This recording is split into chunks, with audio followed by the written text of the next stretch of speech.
রান্নাঘরের এলপিজি এবার যাচ্ছে শিল্প কারখানায়। শিল্পের বিকল্প জ্বালানি হিসেবে এলপিজি ব্যবহারের চিন্তা করছে অন্তর্বর্তী সরকার। দেশে তীব্র গ্যাস সংকটের কারণে শিল্প উৎপাদন ব্যাহত হওয়ায় নতুন এই চিন্তা সামনে রেখে কাজ করা হচ্ছে।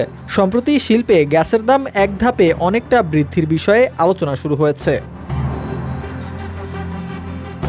দাম বাড়ানো হলেও নিরবচ্ছিন্ন সরবরাহ পাওয়া নিয়ে সংশয় প্রকাশ করেছেন খাত সংশ্লিষ্টরা। হাইড্রোকার্বন ইউনিট বলছে, শিল্পে বিকল্প জ্বালানি হিসেবে এলপিজি ব্যবহার করার বিষয়ে একটি নীতিমালা তৈরি করা হচ্ছে। অংশীজন বা স্টেক হোল্ডারদের মতামত নিয়ে বিষয়টি এখন চূড়ান্ত পর্যায়ে রয়েছে বলেও জানানো হয়। সরকার নীতিমালাটি অনুমোদন করলে শিল্পে এলপিজি ব্যবহারের শুরুর বিষয়ে উদ্যোগ নেবে সংশ্লিষ্টরা। বর্তমানে দেশে সব মিলিয়ে ৪,৪০০ মিলিয়ন ঘনফুট প্রাকৃতিক গ্যাসের চাহিদা রয়েছে, যার বিপরীতে সরবরাহ করা হচ্ছে ২,৭০০ মিলিয়ন ঘনফুট প্রাকৃতিক গ্যাস। অর্থাৎ দৈনিক ঘাটতি রয়েছে ১,৭০০ মিলিয়ন ঘনফুট। এমন বাস্তবতায় চাইলেও গ্যাসের সরবরাহ বাড়াতে পারছে না সরকার। তবে বাড়তি দামে হলেও গ্যাসের নিরবচ্ছিন্ন সরবরাহ চাচ্ছেন শিল্প মালিকরা।